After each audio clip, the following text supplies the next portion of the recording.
Hey, welcome to another episode of SpaceX in the News. We have plenty to get to today, so let's get to it.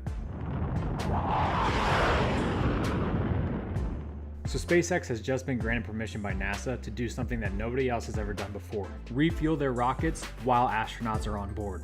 Now normally what they do, and have done in the past before, is fuel the rocket up and then bring the astronauts on board. That way they can make sure everything's safe before they put human lives in danger. However, SpaceX wants to turn this on its head. They want to put astronauts on board, turn on the emergency escape system, and then fuel the rocket up. Doing it this way is beneficial for at least two reasons. First, it allows more fuel to be loaded onto the rocket before liftoff, allowing the rocket to reach further distances. And two, and more importantly, is that it's safer for the loading crew. The loading crew can get the astronauts on board all tucked in nice and neat and then leave before any of the explosive fuel comes into play. However, NASA's making SpaceX prove that this is safe and manageable by requiring SpaceX successfully complete 5 test loads before they move forward. The first Dragon flight is scheduled for November of this year. It will be uncrewed, followed by next year's March flight of a Crew Dragon in-flight abort test, which is what I'm looking forward to the most. NASA's first astronauts are scheduled to fly on the Crew Dragon in April.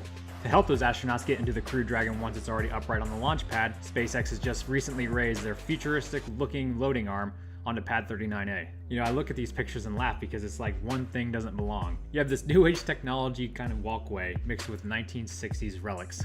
I guess it matches SpaceX's Jetsons looking launch control tower. And in other fun news, these NASA astronauts that will be the first to ride on Crew Dragon actually visited SpaceX employees in Hawthorne, California. It's just crazy that you look at these young faces and what they've achieved is nothing less than remarkable.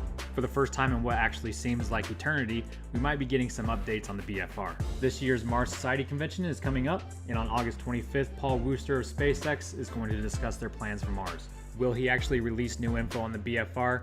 I doubt it. I think Elon Musk is the one that usually likes to release that kind of information. Okay, I just want to close out this video by thanking everyone who has entered the contest to try and win my SpaceX model rocket kit. I've gotten a lot of inspiring emails. You guys are just, your stories are so cool. It's gonna be really hard to pick a winner, but if you haven't done so yet, you still have until August 25th, that's this Saturday, to enter. More info and rules are in the description below. Thank you guys so much for watching. God bless you.